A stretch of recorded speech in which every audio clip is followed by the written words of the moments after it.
یہ لوگ بہت بہادر تھے، معزز تھے۔ اس وقت ہماری برادری کی ٹوٹل آبادی جو ہے نا وہ تقریباً 1 لاکھ کے لگ بھگ ہے۔ پاکستان رفیق تارڑ، بریگیڈیئر ساجد تارڑ، ممتاز حسین تارڑ اور ساجد تارڑ USA جو ٹرمپ کے ایڈوائزر۔ بسم اللہ الرحمن الرحیم۔ السلام علیکم۔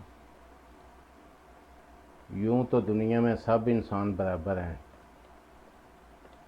مگر اس کے باوجود ہم مختلف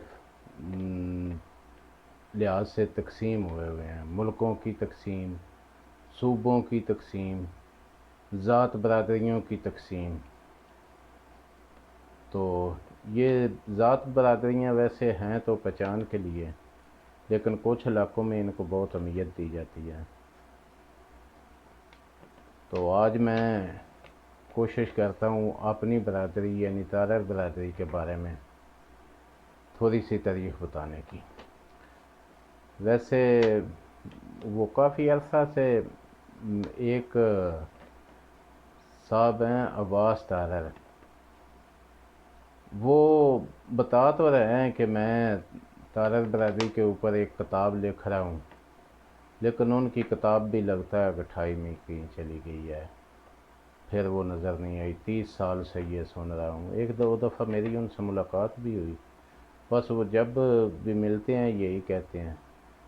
تو کوئی مناسب مجھے تو آج تک تاریخ ملی بھی نہیں۔ میں نے تھوڑی تحقیق کی ہے نوجوان طبقے کے لیے، اپنے نوجوان ساتھیوں کے لیے، تاکہ ان کو تھوڑی سی آگاہی اپنی برادری کے بارے میں ہو جائے۔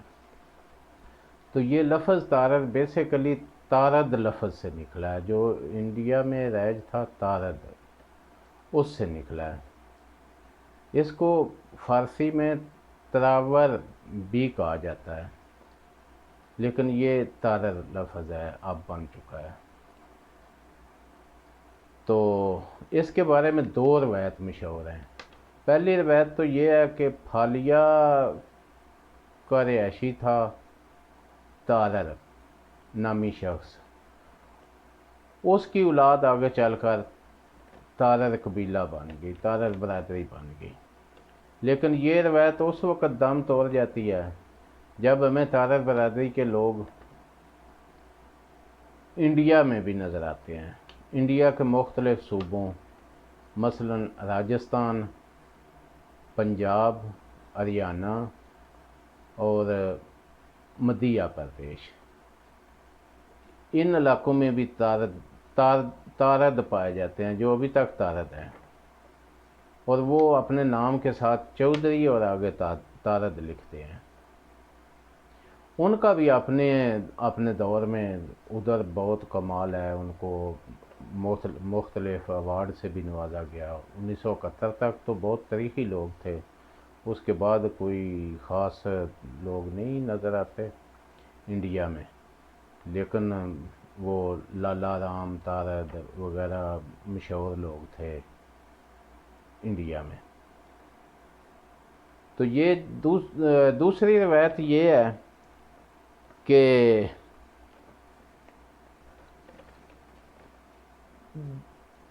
یہ تارد جو ہیں یہ بیکانیر سے آئے ہیں۔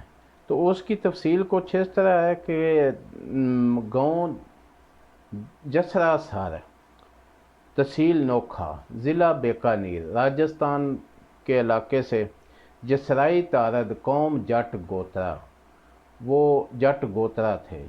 تو ان جٹ گوترا کی جویا کے ساتھ کو ہلکی پھلکی جنگ بھی ہوئی تھی، اس کا بھی تاریخ میں ملتا ہے ثبوت، جس میں وہ جو سربراہ تھا نا یہ گوترا قبیلے کا، وہ مارا گیا تھا، تو اس کی بیوی نے بعد میں کو بدلہ لیا تھا جوئیوں سے، یہ بھی ہسٹری میں ملتا ہے۔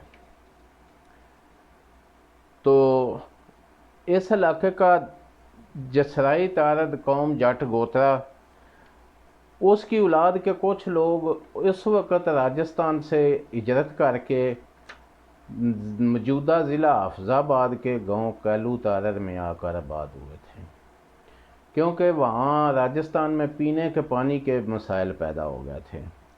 تو یہ لگ بھگ تاریخ کے مطابق یہ بنتا ہے 1000 یا کچھ عیسوی کے بعد کا علاقہ پیریڈ بنتا ہے۔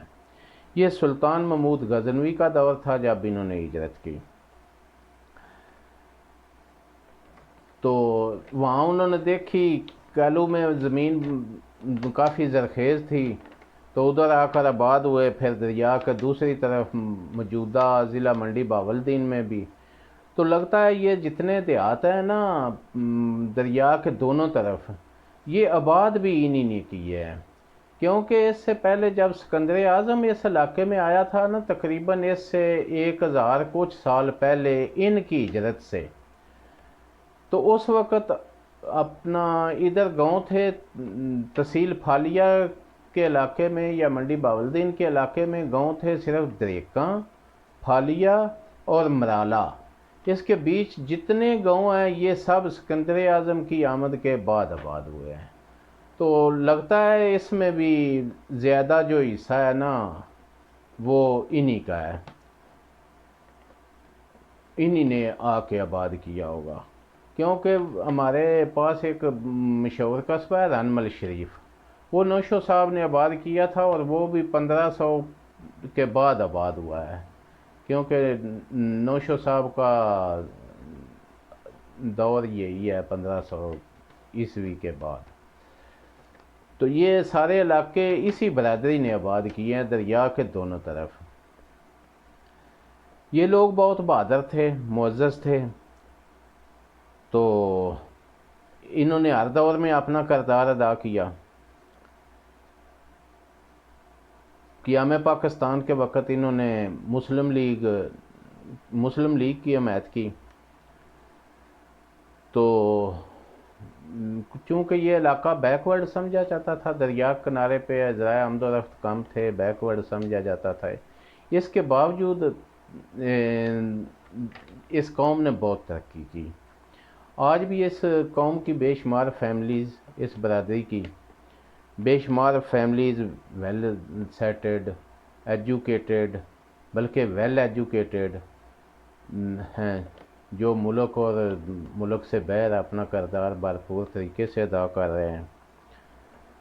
تو اس وقت ہماری برادری کی ٹوٹل آبادی جو ہے نا وہ تقریباً 1 لاکھ کے لگ بھگ ہے، کوئی اتنی زیادہ نہیں ہے ابھی بھی۔ تو اس 1 لاکھ، یہ جو 1 لاکھ آبادی ہے یہ 60 سے 65 دیہات پر مشتمل ہے دریا کے دونوں طرف۔ آج بھی مختلف شعبہ زندگی میں اس برادری کے لوگ مختلف عہدوں پر فائز ہیں، کاروباری شخصیات ہیں، زندگی کے ہر شعبہ میں اپنا نام پیدا کیا ہوا ہے، جن میں سے چند ایک کے نام میں آپ کے سامنے رکھتا ہوں۔ صدر پاکستان رفیق تارڑ، مستنصر حسین تارڑ، سائرہ افضل تارڑ، عطا تارڑ، حمزہ تارڑ، بریگیڈیئر ساجد تارڑ، ممتاز حسین تارڑ اور ساجد تارڑ USA جو ٹرمپ کے ایڈوائزر ہیں۔ تو یہ ہماری برادری کے اس وقت جو عام لوگ ہیں، ویسے تو ہر دور میں اپنا انہوں نے مقام رکھا ہے، تو یہ نوجوان طبقے کے لیے مختصر سا تعارف تھا اپنی برادری کا، تو امید ہے سب کو پسند آئے گا۔ اوکے جی، اللہ حافظ۔